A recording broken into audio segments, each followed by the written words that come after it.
कौन हुसैन, जिसके बारे में खुद नबी अकरम ने इरशाद फरमाया था, हुसैन मिन्नी व अना मिनल हुसैन, हुसैन मुझसे है और मैं हुसैन से हूँ।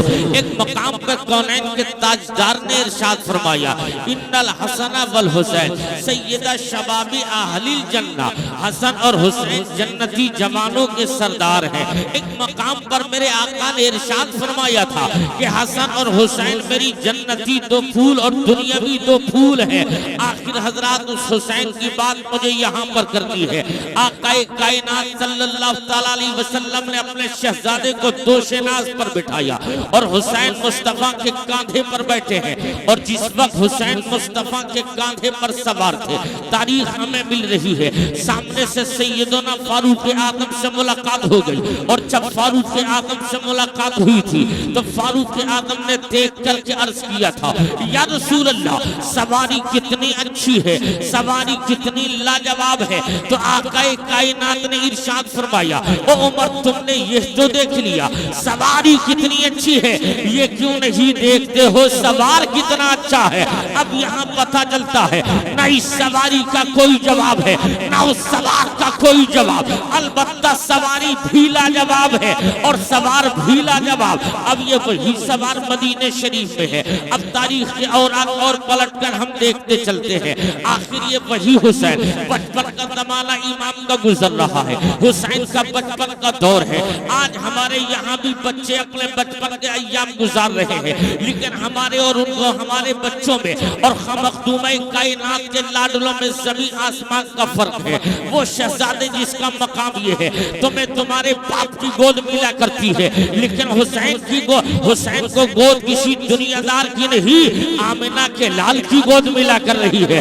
ये वो हुसैन है, मुस्तफा चाले रहमत का लाडला, अपने माँ के फातिमा के मकान से निकला और खिरामा मस्जिद नबवी की तरफ दौड़े चले आ रहे हैं। उसी खिरामा दौड़ में अब पीछे से एक और बच्चा देखता और देखते देखते वो भी हुसैन के पीछे पीछे लग लिया। और जब हुसैन के पीछे पीछे शहजादा चला, जब देखता चला जा रहा है, कभी हुसैन के सर की तरफ नजर उठा के देखता, कभी हुसैन के कदम नाज की तरफ देखता, कभी हुसैन के चलने की अदाएं देखता। जब हुसैन के चलने की अदाओं को देखा, आगे तब बढ़ते बढ़ते हुसैन को पुका लिया। और जब इमाम करीब पहुंच गए तो आगे खड़े होकर कहने लगता है, शहजादे बता, आखिर तेरे चेहरे का कोई जवाब नहीं, तेरी रफ्तार का कोई जवाब नहीं, तेरे बोलने का कोई जवाब नहीं।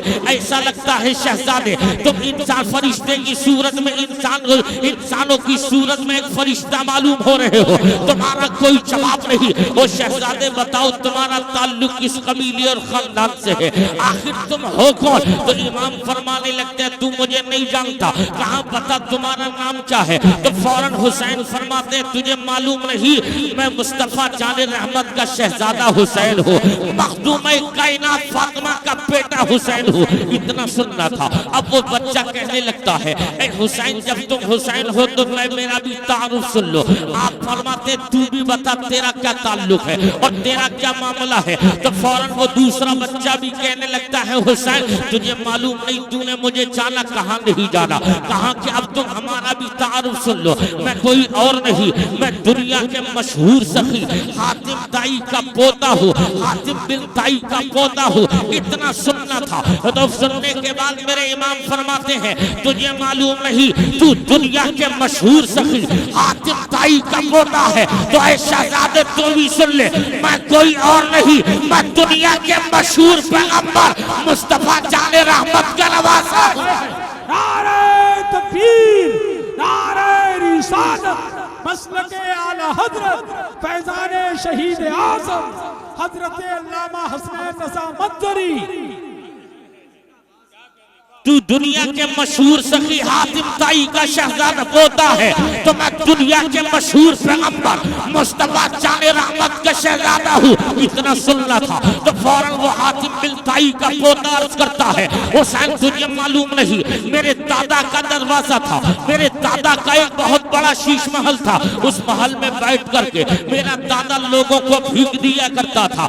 और मेरे दादा के महल के 10 दरवाजे थे, अगर लेने वाला पहले दरवाजे से आता तो मेरा दादा दिन निकल कर पहले दरवाजे पर बांटने बैठता, तो पहले दरवाजे से साई लेता, वो पहले दरवाजे से लेने के बाद जब मेरा दादा दूसरे दरवाजे पे चला जाता तो अब ये भिखारी दूसरे दरवाजे पे जाता और दूसरे दरवाजे पर लाइन लगा कर लेना शुरू कर देता। तो मेरा दादा फिर बांटते बांटते तीसरे पे पहुंचता तो ये साइलों की लाइन तीसरे दरवाजे पे चली जाती, उसके बाद चौथे दरवाजे पे बैठता, तो चौथे दरवाजे पे भिखारी चले जाते। तो फौरन इमाम फरमाते क्या कहना चाहते हो शहजादे? तो फौरन हातिम ताई के पोते ने कहा था, हुसैन तुझे मालूम नहीं, ये मेरे दादा हातिम ताई के महल की और उनकी सखावत का मामला है, यानी पहले दरवाजे से बांटता, उसके बाद दूसरे दरवाजे से बांटता, फिर तीसरे दरवाजे से बांटता, चौथे पांचवें दरवाजे से बांटता, हद ये 1 से लेकर 10 दरवाजे तक मेरा दादा भीख दिया करता।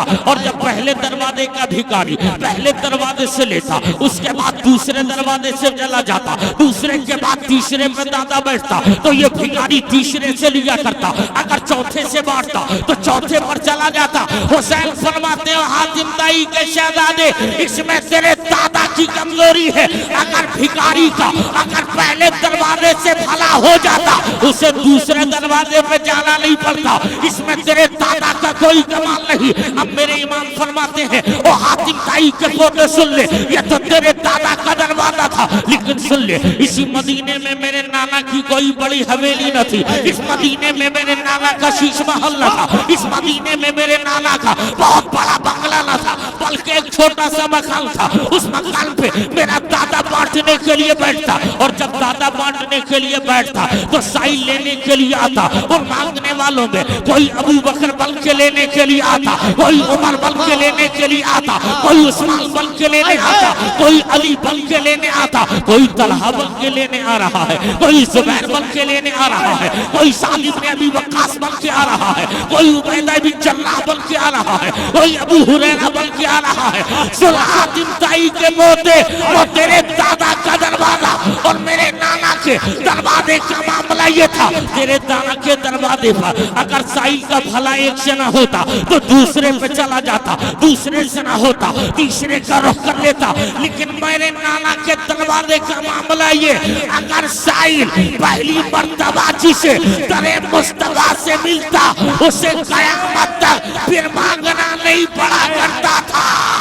नारे तकबीर, नारे रिसालत, फैज़ाने शहीद आज़म, अताए मुस्तफा, शाने मुस्तफा, हजरत अल्लामा मुफ्ती हसनैन रज़ा मंजरी, इश्क मोहब्बत, इश्क मोहब्बत।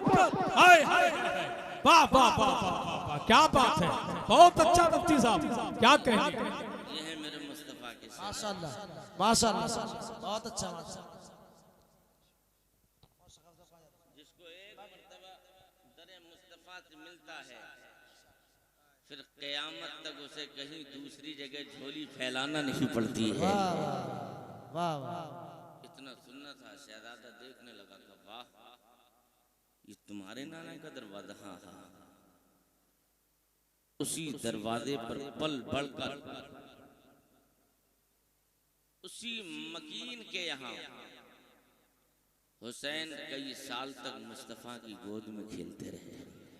सुभान अल्लाह सुभान अल्लाह, कितने बड़े किस्मत के धनी हैं हुसैन। गोद मिली है तो किसी दुनियादार की नहीं, मदीने के ताजदार की गोद मिली है। सुभान अल्लाह सुभान अल्लाह। हुसैन है और सरकार इमाम हुसैन से मेरे आका किस कदर प्यार करते हैं। खुद हुजूर फरमाते हैं जो मुझसे मोहब्बत करता है, जो हुसैन से मोहब्बत करता है, मैं उससे मोहब्बत करता हूँ, सुभान अल्लाह। और जो जिससे मैं मोहब्बत करता हूँ उससे परवरदिगार मोहब्बत किया करता है। ऐ सुन्नियों, तुम तो अपनी किस्मत पे नाज करो जितना वो कम है, अल्लाह ने तुम्हें आशिक़े हुसैन बना करके पैदा फरमाया है। सुभान अल्लाह सुभान अल्लाह। आका इतना प्यार करते थे अपने शहजादे हुसैन से। दिन निकलता था, बच्चों की आदत होती है ना कि आते हैं, आने के बाद में बच्चे दादा या नाना उनकी जेबों में हाथ डाल देते, डालते नहीं डालते। इमाम हुसैन अपने घर से निकलते जैसे ही मस्जिद में आते तो मुस्तफ़ा जान रहमत बढ़कर के हुसैन को अपनी गोद में बिठा लेते। एक दिन तो ऐसा हो गया, मुस्तफ़ा जान रहमत जुमे का खुतबा इरशाद फरमा रहे, मकाम से हुसैन निकले, आते आते अचानक मस्जिद नबवी के अंदर ठोकर लगी, हुसैन गिर गए। होना ये चाहिए था कि सरकार इरशाद फरमाते, खुतबा मुकम्मल होता, फिर मेरे आका फरमाते किसी सहाबी से उठा लो बच्चे को। लेकिन तारीख हमें ये न मिलती, बल्कि पैगंबर ने जब हुसैन गिरे खुतबा वही रोक दिया। आका मिंबर से उतरे, हुसैन को गोद में उठाया, आका ने खुतबे को रोक दिया, हुसैन को गोद में उठाया, उठाकर मिंबर शरीफ पे ले गए। फिर जहां से खुतबा छोड़ा था पैगंबर ने फिर वहीं से खुतबा देना शुरू फरमा दिया। इससे अज़मत हुसैन सुन लो, यानी मुस्तफ़ा जिसके लिए खुतबा रोकते हैं और जिसको गिरते हुए हुसैन को खुतबा रोक करके उठाते हैं, ना उस नाना का कोई जवाब है, ना उस नवासे का कोई जवाब है। सुभान अल्लाह, सुभान अल्लाह, माशाअल्लाह। अब यहाँ से भी हुसैन का दिल मुकम्मल तौर पे नहीं भर पाता, तो हुसैन फिर अपने पंजों के बल मुस्तफ़ा के कांधे शरीफ पर बैठ जाते। और जब कांधे शरीफ पर हुसैन मुस्तफ़ा के बैठते तो फिर हुसैन का दिल करता मुस्तफ़ा की जुल्फ़े नाज को अपनी उंगलियों में लेकर के खेला करते। वहाँ से दिल भरता, उतरते नीचे आ जाते, सामने देहिया कल्बी बैठे होते तो देहिया कल्बी की गोद में बैठते, कभी दाएं कभी बाएं, कभी कांधे पर, कभी दाढ़ी शरीफ में, कभी सर में उंगलियां, कभी जेब में हाथ। ये तमाम काम उनके मुसलसल रहते। एक दिन ऐसा हुआ कि हजरत देहिया कल्बी उस दिन तो मुस्तफ़ा की बारगाह में नहीं आए थे, मगर उस दिन हजरत जिब्रील देहिया कल्बी की शक्ल में पैगंबर की बारगाह में आ गए हैं। और जब हुजूर की बारगाह में देहिया कल्बी आए हैं तब उनका आलम ये था, इमाम अपने उसी मामूल के मुताबिक घर से निकले और घर से निकलकर मुस्तफ़ा जाने रहमत की गोद में बैठ गए। कभी मुस्तफ़ा के दाएं जानू पर बैठकर खेलते, कभी मुस्तफ़ा के बाएं जानू पर बैठकर खेलते, कभी मुस्तफ़ा के दाएं कांधे पर बैठकर खेलते, कभी मुस्तफ़ा के बाएं कांधे पर बैठकर खेलते, कभी मुस्तफ़ा की दाढ़ी शरीफ में उंगलियां करके खेलते, कभी मुस्तफ़ा के जुल्फ़े नाज़ में उंगलियां करके खेलते। जब ये खेलने का अंदाज ये रहा, हुसैन नाना के कांधे से उतरते हैं और मुस्तफ़ा जाने रहमत के सामने जो देहिया कल्बी की शक्ल में जिब्रील है उनकी गोद में जाकर हुसैन बैठ जाते। और जैसे ही हुसैन बैठे हैं तो उस बैठने का अंदाज ये था, यानी कभी दाएं जानू पर उनकी फिर हुसैन बैठ गए, कभी बाएं जानू पर। इसलिए कि बच्चों की ये फितरत होती है, जिन घरों में बच्चों का, जिन घरों में लोगों का आना जाना हो और बच्चे अपने घर में जिसे रोजाना आते जाते देख रहे हो तो बच्चे उन लोगों की गोद में बिला तकल्लुफ चले जाते हैं। उनसे कोई गुरेज और परहेज नहीं होता, उनसे कोई हिचकिचाहट नहीं होती, बच्चे उनकी गोद में बिला झिझक चले जाते हैं। हुसैन नाना की गोद से उठते हैं, सामने देहिया कल्बी की शक्ल में जिब्रील बैठे हैं तो हुसैन उसी मामूल के मुताबिक देहिया कल्बी को समझ रहे थे। बच्चे को क्या मालूम कि आज देहिया कल्बी है कि बुलबुले सिदरा आए हुए हैं, इतना देखना था। अब बुलबुले सिदरा जिब्रील अमीर देहिया कल्बी की शक्ल में बैठे तो क्या देखा, हुसैन नाना की गोद से उठे और सामने जाकर के देहिया कल्बी की शक्ल में बुलबुल सिदरा है उनके दाएं जानू पर बैठ गए, कभी बाएं जानू पर बैठे, कभी दाढ़ी शरीफ में उंगलियां करने लगे और करते करते फिर वही पुरानी आदत के मुताबिक हुसैन आगे बढ़कर पंजे उठा रहे हैं और पंजे उठाकर कांधे पर चढ़ने की कोशिश करते हैं। और जैसे ही इधर से इरादा कांधे पर चढ़ने का हो रहा, सामने से आका फरमाते हैं, बेटे हुसैन अब आगे बढ़ने की कोशिश न करना, अब आगे बढ़ने की हिम्मत न करना, तुझे मालूम नहीं ये कोई आम इंसान नहीं, ये देहिया कल्बी नहीं आए हैं।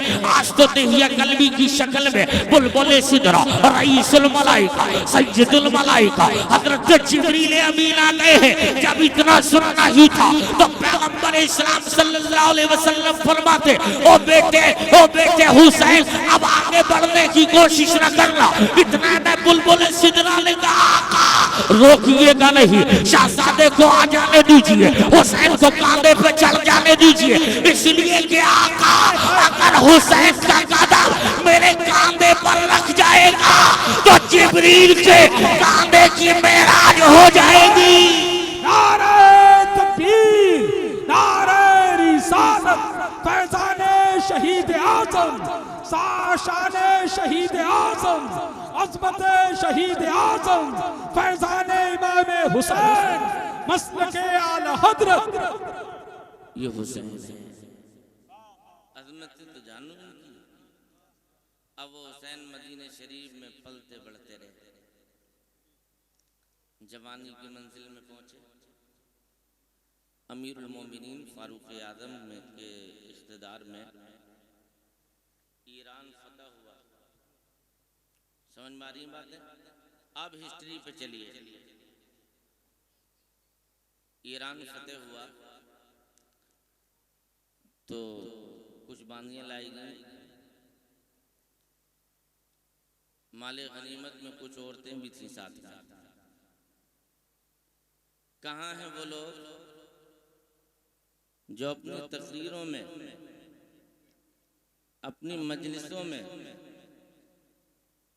शेखैन की बगावतें करते हैं, सिद्दीक़ अकबर और फारूक आज़म की बुराइयां करते हैं, और जो नाम से पहले सैयद भी लगाते हैं। आसान भाई, उन नकली सैयदों से मैं पूछना चाहता हूं, अगर तुम वाकई सैयद हो तब सुनो, जब ईरान से जब फतह हुआ था तो उसमें जो औरतें आई थी माले गनीमत के साथ में, तो जब शहजादी ईरान, बादशाह ईरान की शहजादी शहरबानो भी उसमें आई थी। अब फैसला ये हुआ कि भाई इनका निकाह किसके साथ में किया जाए। किसी ने मशवरा दिया, उमर अपने बेटे के साथ में कर लो ना, अपने बेटे के साथ में कर लो इनका निकाह। उमर फरमाते ये कौन है? कहा कि ये ईरान के शहंशाह की बेटी। तो फारूक आज़म ने कहा मालूम नहीं, अरे अब शहजादी को शहजादे की जरूरत है, जो ईरान की शहजादी है तो इसका निकाह उमर के बेटे के साथ नहीं, मुस्तफा के शहजादे हुसैन के साथ होगा। क्या बात है, वाह वाह वाह। शहजादी को शहजादे की जरूरत है। अब मैं यहाँ पर बात रोक कर अर्ज करना चाहता हूँ, अगर तुम नाम से पहले अगर सैयद लगा रहे हो और शेखैन पर तबर्रा कर रहे हो तो तुम उस मंजिल पर हो। तुम्हें मालूम नहीं तुम किस पर उंगली उठा रहे हो। अरे उमर तो वो जो मुस्तफा के घर की बहू जो तलाश करके देता है, तुम्हारे हुसैन की बीवी, जिसके हुसैन की बीवी जो अबू शहजादे के लिए जिस बीवी का इंतखाब अमीरुल मोमिनीन करे, उस शहर वालों के इंतखाब और हुसैन आज़म की बीवी का इंतखाब जो करके देता है, उसी करने वाले को ज़माना उमर कहा करता है। वाह वाह वाह वाह वाह, जिंदाबाद। उस उमर पे मुखालफत की उंगलियां चला रहे हो, ज़बान दराजियां कर रहे हो। मैं कहता हूं अगर उमर ने इंतखाब ना किया होता तो तुम्हारे हिस्से में शहरबानो थोड़ी आ जाती। एहसान मानो। वाह रे हुसैन, पलते रहे, जवान हो गए, निकाह हो गया। जब ये फैसला हुआ था तो उसमें मौलाए कायनात शेर खुदा भी मौजूद थे, तो फौरन अर्ज कर देते, या उमर कैसा फैसला कर रहे हो? अरे माले गनीमत में ये आई हैं तो अपने बेटे के लिए कर लो। लेकिन ना, अमीरुल मोमिनीन के इस फैसले पे मौलाए कायनात ने जबान पर जुम्बिश भी न दी। लब्बैक कहते हुए अमीरुल मोमिनीन के इस फैसले को कबूल कर लिया और ज़माने को बताया था, याद रखना ये अमीरुल मोमिनीन उमर फारूक आज़म का फैसला, अगर उमर फारूक आज़म का फैसला मैं इसलिए कबूल करता हूँ, ये किसी और का जानशीन नहीं, मुस्तफा जाने रहमत का जानशीन है। फैसले को मदीना छोड़ना है, मुस्तफा के शहर छोड़ना है, वो मुस्तफ़ा का शहर, अब दिल के कानों से सुनियो, वो मुस्तफ़ा का पाकीज़ा शहर जिस शहर के बारे में उलमा बयान करते हैं कि 70,000 फरिश्ते मुस्तफ़ा के दरे अक़दस पर सुबह में हाजिरी देने आते हैं, 70,000 फरिश्ते शाम को हाजिरी देने आते हैं, और जो फरिश्ता एक मर्तबा दरे पैगंबर पर आता है उसे क़यामत तक दोबारा आने का मौका नहीं मिलता है।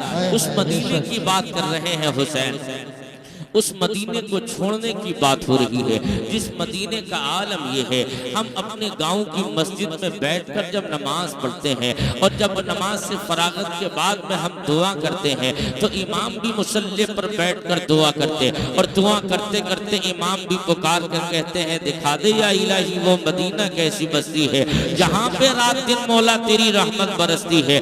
मदीने की बात किया करते हैं, मदीने की आरजू रख रहे हैं, मौला मदीना दिखा दे, मौला मदीना दिखा दे। परवरदिगार जिंदगी में बार बार नहीं तो एक बार अपने पैगंबर का, अपने महबूब का रोजा दिखा दे। हर मुसलमान की ये तमन्ना है, सफर में होता है दिल मदीने की याद मदीने की आती है तो वहीं से आशिक बैठ कर अर्ज करता है माबूद कुछ मिले न मिले मगर जिस नबी का कलमा पड़ा है उसका आस्ताना एक मर्तबा दिखा दे। अगर खेत में काम कर रहा है और उस पोजीशन में भी अगर दिल मुस्तफा की याद में तड़प गया तो आशिक वही खड़े होकर सलाम पढ़कर कहता है मौला जिस पैगंबर पर यहाँ खड़े होकर सलाम पढ़ रहा हो मौला जिंदगी में वो वक्त भी अता फरमा कि सामने तेरे महबूब का हरा गुंबद हो, मैं मुस्तफा के रोजे पर खड़ा हो और वही हाथ बांध कर खड़े होकर सलाम पेश कर सकूं। मौला ये मौका भी मुझे अता फरमा, लेकिन ये हमारी और तुम्हारी आरज़ुए हैं। अब आइए हज़रात, ये हुसैन है मुस्तफा जाने रहमत सल्लल्लाहु ताला अलैहि वसल्लम का ये लाडला शहजादा उस मदीने को छोड़ने की बात कर रहा है। मुस्तफा का शहर छोड़ना है, आकाए कायनात की सुनहरी जालियां छोड़नी है, बकी शरीफ का कब्रिस्तान छोड़ना है, माँ भैया हसन का मजार छूटेगा, माँ सैयदा फातिमा की तुरबत छूटेगी, हजरात नाना चांद का नाना चांद का शहर छूटेगा, नानी खदीजा की तुरबत छूटेगी।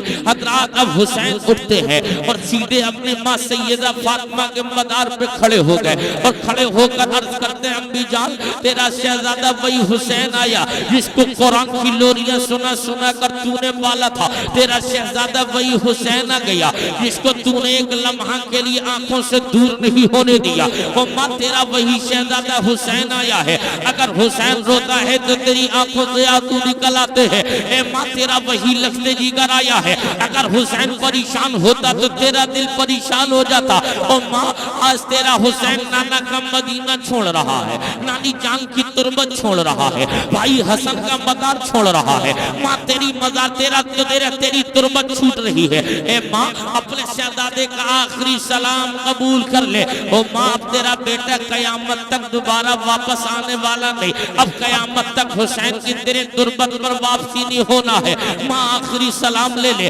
हुसैन ने माँ की तुरबत पर आखिरी सलाम पेश कर दिया। हुसैन वहां से उठे और उठने के बाद में सीधे इमाम हसन के मजार पे चले गए। अर्ज करते हैं भाई जान आपने तो कहा था कि मैं तेरा साथ किसी सूरत में नहीं छोड़ूंगा, लेकिन भैया हसन तुमने तो मेरा साथ छोड़ दिया। ए भाई जान अब लोगों ने मेरे ऊपर जुल्म तशद्दुद का नंगा नाच लोग कर रहे हैं, अब बर्बरियत के बादल मेरे ऊपर मंडला रहे हैं और नाना का शहर मुझसे छूट रहा है। भाई जान तेरा मजार छूट रहा है, अब तेरे मजार पे कयामत तक तेरा भाई आएगा नहीं, इसलिए आखिरी सलाम ले ले। हजरत हुसैन ने भाई के मजार पर आखिरी सलाम पेश कर दिया और आखिरी सलाम पेश करने के बाद अब हुसैन उसकी बारगाह में चले जिसके कांधे पर बैठकर हुसैन सवारी किया करते हैं, उस बारगाह में चले हैं हुसैन। लेकिन हजरत नाना का वो पाकीज़ा मदीना छोड़ने की बात होती, हुसैन नाना के मजार के करीब पहुंचे और जैसे ही गुंबदे खदरा सुनहरी जालियां निगाहों के सामने आई तो फौरन उठे और आगे दौड़ते हुए मुस्तफा जाने रहमत के रोजे के अपनी बाहों में ले लिया और बाहों में लेकर अर्ज करते ना आपका वही शहजादा हुसैन आया जिसको जन्नती जवानों का सरदार सरदार आपने कहा, आपका वही शहजादा हुसैन आया, इसको दुनियावी फूल आपने कहा, आपका वही शहजादा हुसैन आ गया, इसको जन्नती जवानों का सरदार आपने कहा, आपका वही शहजादा हुसैन आ गया, इसको मस्जिद नबवी में बचपन में गिर गया था, आपने खुतबा रोका था, हुसैन को उठा लिया था, आपका वही शहजादा हुसैन आया है कि जो आपकी पुश्त नाज पर मस्जिद नबवी में हालत सजदा में नमाज में बैठ गया था, तो आपने हुसैन के गिरने की वजह से हुसैन के लिए सिजदे को लंबा कर दिया था। नाना वही हुसैन आ गया है। हजरात अर्ज करते हैं, नाना आपका मजार छूट रहा है, नानी जान का मजार छूट रहा है, भाई जान का मजार छूट रहा है, माँ फातिमा का मजार छूट रहा है, मामू मोहम्मद इब्राहिम, मामू इब्राहिम की तुरबा छूट रही है। नाना जान अब कयामत तक आपका बेटा आपके मजार पे नहीं आएगा। हजरात अब मैं बात यही रोक कर आगे बढ़ रहा हूँ, ये वो मदीना है। हुसैन मदीना छोड़ते हैं तो आंखों में आंसू आ गए। हुसैन ने मदीना छोड़ा तो मुस्तफा के शहजादे की आंखें अश्कबार हो गई। अब वो मदीना है। अब हम अपने हिंदुस्तान के हाजियों का जायजा ले। अगर हमारे यहाँ से हिंदुस्तानी हाजी अगर हज करने के लिए चला और जैसे ही हज के लिए यहाँ से सामान्य सफर तैयार किया और जैसे ही अपनी बस में बैठा तो तमाम इलाके रिश्तेदार लोग जमा हो गए और जमा होकर मुझे रुखसत कर रहे हैं। और जिस वक्त में रुखसती होती है, कुछ लोग आज के दौर में एयरपोर्ट तक पहुंचाने जाते हैं, कुछ लोग अपने मोहल्ले के चौराहे तक पहुंचाने जाते हैं, कुछ लोग अपने जिले की हद तक पहुंचाने के लिए जाते हैं। लेकिन जैसे ही लोग हाजी अपने मकान से निकला और निकलने के बाद बस में बैठा तो जितने भी लोग पहुंचाने के लिए रुखसत करने के लिए मकान से निकले तो जैसे ही उसको बस में बैठते हुए देखते हैं तो इन आशिकों के दिल में ऐसा लगता है एक धक से लगी है, यानी इनके सीने से जिगर दूर हो गया और ये फौरन मदीना शरीफ की जानिब लो लगा कर अर्ज करते हैं, आका इन्हें तो बुला लिया है, हमें भी मदीना दिखा देना। आका इन्हें बुलाया है तो हमें भी मदीना दिखा देना। अगर बार बार देखने ना मिले तो जिंदगी में एक मर्तबा ही दिखा देना। हजरात ये हाजी चला और चलने के बाद में पहली फ्लाइट या तुम मदीने की या तुम मदीने पहुंचती है या पहले मक्के में पहुंचती है। अगर मक्के में पहुंची और मक्के में पहुंचाने के बाद इस हाजी ने तमाम अरकान को वहां पे अदा कर लिया,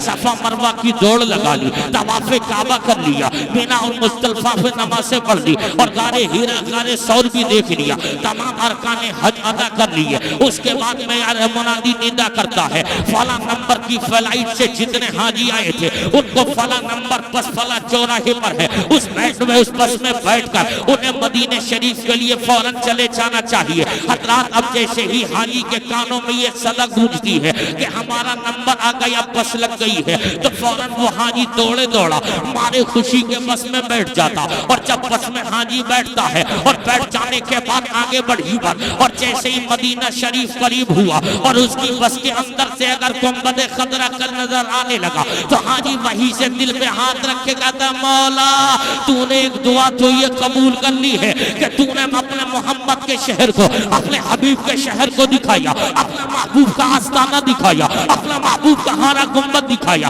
अपना महबूब की सुनहरी चालियां दिखाया। मौला अब आखिरी तमन्ना ये भी कबूल कर ले, अगर जिंदगी दी है तो तू इसी जिंदगी को बार बार मदीना दिखा लेना। अगर मौत आ रही हो तो मौला मदीने में मौत अता फरमा देना। हजरात ये हाजी की तमन्ना है, ये हर हाजी की दिली ख्वाहिश है, ये हर दीवाने की तमन्ना है। अब ये हाजी चला और चलने के बाद में 8 दिन मदीने शरीफ में रहा, 40 नमाजें पढ़ ली और 40 नमाजें 8 दिन रहने के बाद फिर मुनादी निदा करता है, फला नंबर की बस से जितने हाजी आए थे उनके लिए फला नंबर बस फला जगह लगी है, उनको फौरन अपने मुल्कों के लिए एयरपोर्ट जाने के लिए एयरपोर्ट चले जाए और वहां से अपने अपने मुल्क के लिए वापस चले जाए। हजरात जैसे ही अब हाजी तमाम 8 दिन के 8 दिन में 40 नमाजें पढ़ी, मुस्तफा जाने रहमत के रोज़े पे 8 दिन तक रहा और 8 दिन रहने के बाद अब ये हाजी वहां से उठेगा और बस में बैठेगा और जैसे ये खबर सुनेगा आंखों से आंसू निकल आए और तारों कतार रोते रहा और रोते रोते बस में बैठ गया। और जैसे ही बस में बैठा ड्राइवर ने बस को चलाया और तो फौरन क्या करता, अब ये मुड़ता है गुंबद खदरा को मुड़ मुड़ कर देखता रहा, आंखों से आंसू निकलते रहे, घूम घूम कर गुंबद खदरा देखा, आंखों से आंसू निकलते रहे और रोता जा रहा है, मुड़ मुड़ कर नबी का रोजा देखता जा रहा है, जहां तक निगाहें काम करती है मुड़ मुड़ कर मुस्तफा का रोजा देखते रहा। अब मैंने हाजी से पूछा, वो हाजी ये तो बता, जब तूने तवाफे काबा को छोड़ा था, तब तवाफे काबा किया, तूने काबे को छोड़ा तब तेरी आंखों में आंसू नहीं निकले, जब तूने मैदान अराफात को छोड़ा तब तेरी आंखों में आंसू नहीं आए, जब तूने गारे हीरा को छोड़ा तब तेरी आंखों में आंसू नहीं आए, जब तूने गारे सौर को छोड़ा तब तेरी आंखों में आंसू नहीं आए, जब तूने चाहे ज़मज़म छोड़ा तब तेरी आंखों में आंसू नहीं आए, जब तूने मुस्तल्फा छोड़ा तब तेरी आंखों में आंसू नहीं आए, तूने गारे हीरा छोड़ा तब तेरी आंखों में आंसू नहीं आए, मगर अब क्यों रो रहा है? क्या तू मदीने में छोड़ने के लिए इसलिए रो रहा है कि मदीने में तेरा कोई खानदान था जिसके छूटने के सबब तू रो रहा, मदीने में तेरा कोई रिश्तेदार था जिसके छूटने के सबब तू रो रहा,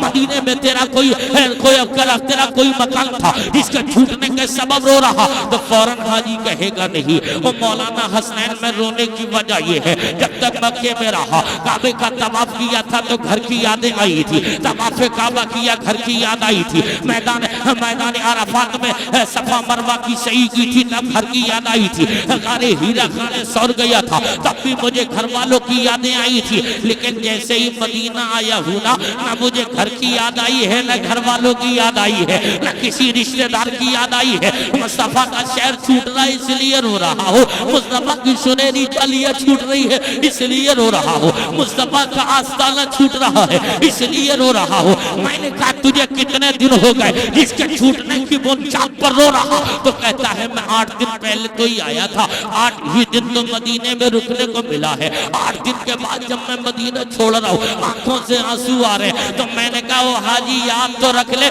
तुझे कुछ मालूम नहीं है, तू 8 दिन का मुसाफिर है, जब 8 दिन का मुसाफिर मदीना छोड़ता है तो आंखों से आंसू निकलते हैं, मगर वो हुसैन जो पैदा मदीना में हो रहा हो, वो हुसैन जिसका बचपन मदीना में गुजरा, वो हुसैन जिसकी जवानी मदीना में गुजरी, वो हुसैन जिसकी नानी का मजार मदीना में, वो हुसैन जिसके नाना का मजार मदीना में, वो हुसैन जिसकी माँ का मजार मदीना में, वो हुसैन जिसके भाई का मजार मदीना में, वो हुसैन ने मदीना छोड़ा होगा तब दिल पर क्या गुजरी होगी। हुसैन ने नाना के रोजे को बाहों में ले लिया और लेकर रोकर अर्ज करते नाना अब हुसैन कयामत तक वापस नहीं आने वाला है, तारीख हमें मिलती है हुसैन पर फुजदारी कैफियत तारी हुई, अभी नींद की कुछ झपकियां लगी थी तो क्या देखा, अचानक मुस्तफा जाने रहमत के रोज़े शरीफ का ऊपर का हिस्सा खोला और खुलने के बाद इरशाद फरमाया, आपने बाहों को बाहर निकाल कर इरशाद फरमाते बेटे हुसैन उठो, तुम किसी बुज़दिल बाप के बेटे नहीं हो, तुम्हारे बाप अली को हमने काबा में उठाया था तो फातेह खैबर बना दिया और आज तुमको हम मदीना में उठाते हैं, तुम्हें शहीद आदम बना दिया। नारे तकबीर, नारे रिसालत, मसलके आला हजरत फैजाने शहीदाने करबला हजरत अल्लामा मुफ्ती हसनैन रजा साहब किबला, नारे तकबीर, नारे रिसालत। सुभान अल्लाह, सुभान अल्लाह। दिल लग रहा है आपका तो जरा दिल लगा के कह दो सुभान अल्लाह। ये हुसैन है, मदीना छोड़ रहे हैं, अब मदीना छोड़ने के साथ साथ नाना का शहर छूट गया, मक्के शरीफ आ गए और मक्के शरीफ में कई महीने तक आप रहे। सहाबा ने भी रोका था, बहुत कोशिशें की मगर हुसैन न रुके, न रुके। हज का महीना शुरू हो गया, इमाम ने सामान सफर तैयार किया, कहा चलो। तो लोगों ने अर्ज किया हुसैन बहुत गोल्डन चांस है, हुसैन बड़ा हसीन मौका है, हज कर लो, चले जाओ। इतने दिन से आप यहाँ पर हैं, तब आप नहीं गए तो 10-12 दिन और रुक जाओ, हज कर लो, चले जाओ। इमाम फरमाते हैं अल्लाह के फरिश्तों ने झूला तुझे झुलाया है कि मुझे झुलाया है। शरीयत का निजाम तेरे घर लिखा है कि हमारे घर लिखा है? फरिश्ते से जन्नती दस्तरखान तेरे घर लेकर आए हैं कि हमारे घर? आपके घर। कहा तूने नाना की शरीयत नहीं पढ़ी? नाना जान की शरीयत में जिंदगी में एक मर्तबा हज करना फर्ज है। कितनी मर्तबा? एक मर्तबा फर्ज है। और सुनो, जिन अल्लाह के बंदों पर हज करना फर्ज है वो अपने मुल्कों को छोड़कर मक्का पहुंच रहे हैं। अब हुसैन पर हज करना फर्ज नहीं। हुसैन पर जब फर्ज था तो उसने फर्ज भी अदा किया और साथ साथ 25 मर्तबा पैदल चलकर काबे का हज कर चुका है। 25 हज का पैदल चलकर मैंने पहले कर लिया। सुनो, अब हुसैन पर हज फर्ज नहीं है, हुसैन पर इस्लाम बचाना फर्ज हो गया है। हुसैन पर अजमत हज बचाना फर्ज हो गई है। हुसैन पर अजमत कुरान बचाना फर्ज है। हुसैन पर अजमत इस्लाम बचाना फर्ज है। अब इसलिए हुसैन मक्का में न रहेगा, अब कूफा चला जाएगा। हजरात अब हुसैन आगे चले। चलते चलते इससे पहले आपके यहाँ पर बेशुमार खुतूत आए। उन खुतूत के आपने जवाबात अता फरमाते हुए आपने तसल्ली के तौर पे अपने भाई हजरत मुस्लिम बिन अकील को भेज दिया। वहाँ पे उन तमाम कूफियों ने बेदर्दी के साथ में आपका साथ छोड़कर इब्ने जियाद ने अपने शाही महल से नीचे फिगवा कर उन्हें शहीद कर दिया।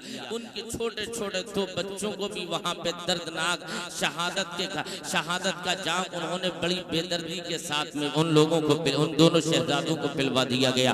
हजरात मैं आपसे अर्ज करता हूँ, अब हुसैन वहां से चले। चलते चलते अब देखा लोग कहते हैं हुसैन करबला में गए ही क्यों थे? करबला के अंदर जंग हुई थी और उस जंग के अंदर बाज लोग कहते हैं करबला में 2 शहजादों की जंग हुई थी, यानी एक शहजादा दूसरा भी शहजादा था, ये भी शहजादा था। अब उन करबला की जंग में 2 शहजादों की जंग में एक शहजादा जंग जीत गया और एक शहजादा जंग हार गया। तो मैं कहता हूँ भाई जंग किसको कहा जाता है? अरे जंग की तारीफ क्या है? जंग कहा किसको जाता है?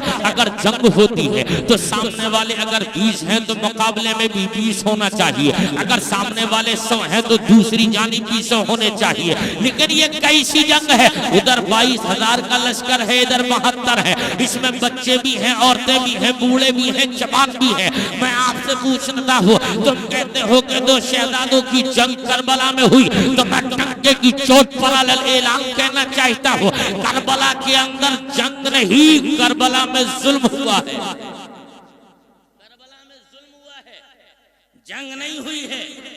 अगर जंग होती और तुम हो कितनी ताकत में, जंग की तुम्हारी ताकत कहाँ है? तुम्हें मालूम नहीं है ये वो हुसैन है, तुम उससे जंग करोगे जिसकी शान ये है कि जो 40 मर्दों से बाबे खैबर जो हिल न सका, उसके बाप अली ने अकेले उखेड़ कर हाथों पे नचा डाला था। इससे मुकाबला करने जा रहे हो हजरात।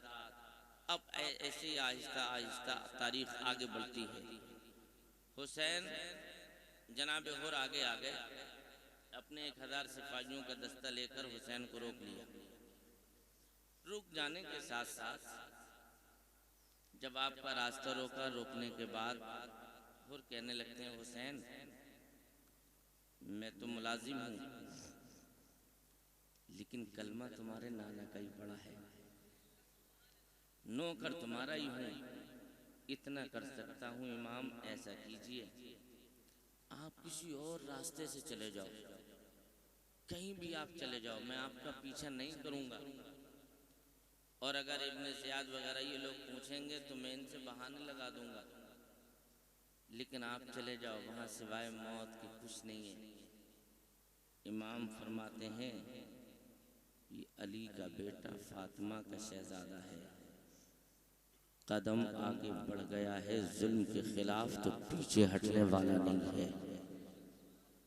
टाइम हो गया अजान का, नमाज पढ़ी। अजान हुई, इमाम फरमाते हैं शहजादे अली अकबर अजान पढ़ो। अजान पढ़ी गई, उसके बाद आप मुसल्ले पे तो पीछे खड़े हो गए एक तरफ। इस गौर व फिक्र में है, सोच में, या नमाज पढ़ूं या नहीं पढ़ूं। अगर पढ़ लिया तो मुक्तदी, और जब मुक्तदी बन गया तो इमाम पे जुल्म नहीं हो सकता। आज की तरह मुक्तदी थोड़ी से मौलाना साहब वो 20 साल भी पढ़ेंगे और 21वें साल का पहला दिन शुरू हुआ और इमाम से अगर कोई मकरू काम भी देखने मिल गया तो बोले तुम्हारे पीछे हमारी होगी नहीं। 20 साल के करे कराए पेशाने में पानी, उन्हें ये न मालूम है कि हम मुखालफत किसकी कर रहे हैं, लेकिन ये हुर है, इमाम का एहतराम बता रहे हैं। सोच में है अगर पढ़ें ना पढ़ें, अगर पढ़ ली तो मुक्तदी होने का हक अदा करना पड़ेगा, और नहीं पढ़ते हैं तो इमाम बरहक की मौजूदगी में जमात तर्क होती है, उसके सवाब उसका भी मुजरिम हम हैं, तो उसका भी जुर्म हमारे सर पे रहेगा। तो करें तो क्या करें, आखिर में फैसला लिया जो होगा देखा जाएगा। पढ़ो, अब नमाज पढ़ ली। आखिर में फिर इमाम से बातचीत के बाद में कहा हुसैन जिस तरफ से चाहो निकल जाओ। ये तमाम बातें होती रही, लेकिन होना वही था जिसकी बशारत जिब्रील अमीन ने हुसैन की पैदाइश पे लाकर मुस्तफ़ा को दी थी। वो वक्त करीब से करीब हो रहा है। अब आहिस्ता आहिस्ता हुसैन करबल के रेगिस्तान में पहुंच गए। करबला का वो रेगिस्तान जिस रेगिस्तान से एक मर्तबा हजरत अली रजी अल्लाह तआला अन्हु सिफ़ीन के मौके पर गुजर रहे थे, अपने साथियों से इरशाद फरमाया यहाँ पर ठहर जाओ। लोग रुक गए। अली ने घोड़े से उतरे, 2 रकात नमाज पढ़ी, नमाज पढ़कर दुआ की और अपने साहिबों से फरमाया साथियों यहाँ हुसैन का घोड़ा बंधेगा, यहाँ पर खेमे लगेंगे, उस हिस्से पे अली अकबर की शहादत होगी, उस हिस्से पे मेरे शहजादे हुसैन को शहीद किया जाएगा। ये तमाम बातें फरमाते फरमाते हाथ उठाकर अर्ज़ करते मौला जब ऐसा मंजर हो उस वक्त बेटे को इस्तिक़ामत अता फरमाना, हिम्मत और हौसला अता फरमाना। फिर सवार में चलती है। अब हुसैन करबला में आ गया। आ जाने के बाद 7 तारीख को यजीदियों ने हुसैन पे पानी बंद कर दिया, पानी बंद कर दिया। पानी बंद हो गया। पानी बंद हो जाने के बाद जब हुसैन पे पानी बंद हुआ, उससे पहले हुसैनियों ने यजीदियों को अपने खेमों से ले जाकर पानी पिलाया था। ये तो अपना अपना उसूल है। बर्तन में वही होगा, बर्तन में वही निकलेगा जो बर्तन के अंदर होता है। उनके बर्तनों में क्या था, इधर बर्तनों में क्या था। इधर वफा की बू आ रही थी। आपने बातचीत का दौर चला। अब बात करते करते करते करते 10 तारीख की वो तारीख आ गई, सुबह नमूदार हुई। उससे पहले 9 तारीख को जब जो मंजर देखने में मिलता है, अगर दिल लग रहा है आपको तो बताऊं आगे, तो जरा और कह दो एक मर्तबा सुभान अल्लाह।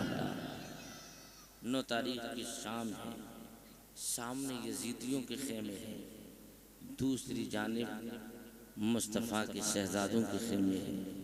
उन यजीदियों के खेमे से एक बच्ची निकलती है। तवज्जो इधर रखो भाई। एक बच्ची निकलती है और वो बच्ची पैदल चलते चलते खिरामा खिरामा इमाम हुसैन की बहन सैयदा ज़ैनब के खेमे में आ गई। बच्ची अजनबी थी। आपने उस बच्ची को देखा। देखने के बाद में पूछा बच्ची कहाँ से आई हो। कहती हैं कि ऐसा है जो सामने खेमे लगे हैं ना, हम उन्हीं खेमों में से आए हैं। किसकी बेटी हो? कहा हम हुर की बेटी है। किसकी? हुर की बेटी है। अच्छा किस लिए आई हो? कहा कि दादी जान हम खेल रहे थे, खेलते खेलते दिल न माना, हमने कहा देखें सामने खेमों में कौन लोग हैं, तो इसलिए हम आपको देखने के लिए आए हैं। सैयदा ज़ैनब फरमाती हैं बेटी बैठ जा, तू आज सैयदों के घर की मेहमान है, मेहमान है। इतना सुनना था। अब सैयदा ज़ैनब इरशाद फरमाती हैं बेटी बैठ, लेकिन बेटी मजबूरी है, हम तेरा यहाँ पे कोई साथ नहीं दे सकते, हम तुझे पानी नहीं पिला सकते, यहाँ तुझे खाना नहीं दे सकते बेटी, हमारे पास खाने के लिए कुछ नहीं है, हमारे पास पीने के लिए कोई पानी नहीं है, हम तुझे किस तरीके से तेरी ज़ियाफ़त करें शहज़ादी, मदीने में आना, उसके बाद हम तेरी ज़ियाफ़त का हक अदा कर देंगे। मदीने में आके देखना हम मदीने में अपने मेहमानों की कैसी मेहमान नवाजी करें। आप मदीने में आ जाना बेटी, लेकिन यहाँ मजबूर हैं, हमारे पास खाने के लिए दाना नहीं, पीने के लिए पानी नहीं है, हम करें तो बेटी क्या करें। इतना सुनना था।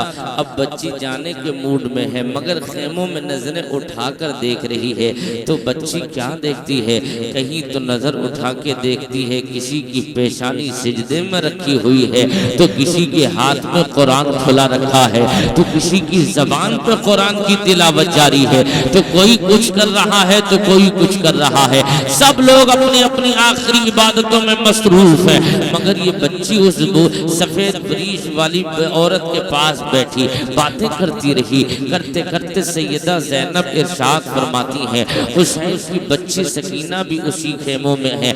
इरशाद फरमाती बेटी सकीना तुझे मालूम नहीं है हमारे घर की रीतो रिवाज का आलम क्या है, हमारे घर का माहौल क्या है, तुझे मालूम नहीं तेरे दादी फातिमा के दरवाजे का आलम क्या था, तुझे मालूम नहीं तेरे बाप अली के दरवाजे का आलम क्या था, तेरे बाबा अली और तेरी दादी फातिमा के दरवाजे का आलम तो ये था। मुस्तफ़ा जाले रहमत अलैहिस्सलाम की बारगाह में एक अरबी ने इस्लाम को कबूल कर लिया था, और कबूल कर लेने के बाद में उसने अर्ज किया था या रसूल अल्लाह हमारे सर को ढांप दीजिए, हमारा सर खोला है। तो तेरे बाबा अली ने मुस्तफ़ा जाले रहमत की बारगाह में अपने सर का इमामा दिया और अर्ज किया था आका इस इमामे से इतने मुसलमान का सर ढक दीजिएगा।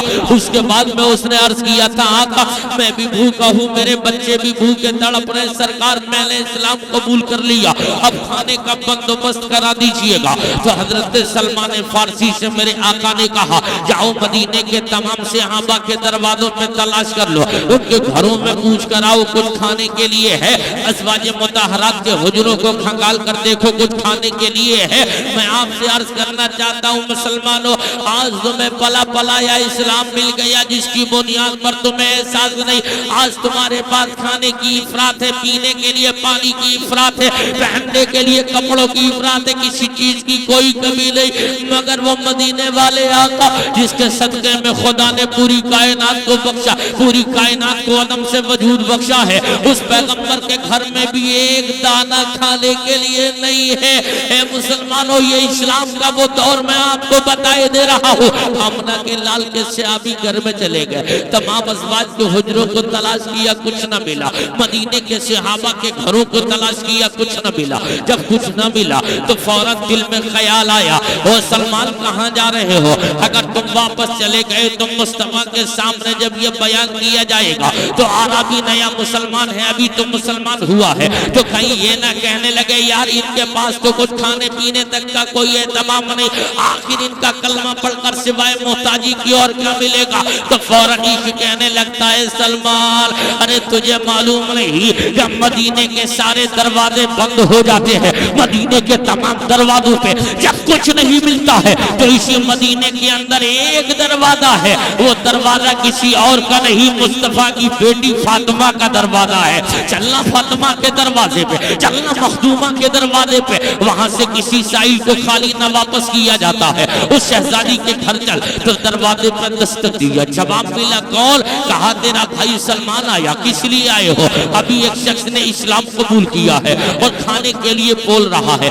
मैं अज़वाज मुतहहरात के हुजरों में तलाशी ले लिया लेकिन मुझे खाने को को कुछ न मिला। और मैंने तमाम सहाबा के दरवाजों को ढूंढ लिया, लेकिन वहां से भी कोई मुस्बत जवाब न मिला। अब मेरे दिल में ख्याल आया था सारे दरवाजे बंद हो गए तो कहाँ जाओ। तो मेरे दिल ने फैसला किया, सलमान चल अपनी बहन फातिमा के दरवाजे पे चला चल, मुस्तफा की बेटी के दरवाजे पे चला चल। जब सारे दरवाजे बंद हो जाएंगे तो किसी और के दरवाजे पर नहीं, मुस्तफा की बेटी के दरवाजे से तुझे कभी महरूमी नहीं होगी, इसलिए आया हो। अब फातिमा ने तमाम घर में नजर को दौड़ाया, कुछ न मिला। बर्तनों की तरफ नजर डाली लेकिन कुछ न मिला। खाने के सामान की तरफ देखा, कुछ न मिला। अर्ज करती है, सलमान तुझे मालूम नहीं, आज 4 दिन हो गए, हसन भी भूखा है, हुसैन भी भूखा है, ज़ैनब भी भूखी है, मैं भी भूखी हूँ, अली भी भूखे हैं। सलमान आज 4 दिन से मेरे घर में चूल्हा नहीं जला है। लेकिन इतना सुनना था तो सलमान के दिल में कुछ शुगबुगाहट पैदा हो गई। तो फौरन अर्ज करती है, सामने क्या देखा, एक चमड़े की चटाई पर जमीन पे बिछी है, उस जमीन पे चमड़े की चटाई पर इमाम हसन लेटे हैं और उसी को दूसरे कोने पे इमाम हुसैन लेटे हैं। और लेटे लेटे जब ये नजर डालती और गौर व फिक्र करने के बाद अपने बेटे हुसैन को उठाया और जमीन की मिट्टी पे लिटा दिया। दूसरे बेटे को उठाया, उन्हें भी मिट्टी पे बगैर बिस्तर के लिटा दिया, उस चमड़े की चटाई को दिया और देने के बाद कहा, सलमान इस चटाई को ले जा, मेरे बगल में मेरे पड़ोस में शमऊन यहूदी रहता है, उस यहूदी को देना। और देने के बाद ये तमाम माजरा भी बयान कर देना। अब ये चमड़े की चटाई लेकर मुस्तफा के सहाबी सलमान चले हैं और जैसे ही सलमान ने उस चटाई को दिखाया और दिखाने के बाद में फौरन यहूदी का था, और बताओ सलमान क्या लेने आई हो। कहा कि इस चटाई के बदले जितना जौ आटा खाने का सामान मिल जाए उतना दे दे, या पैसा दे दे या खाने का सामान दे दे। कहा किसके लेकर आई हो।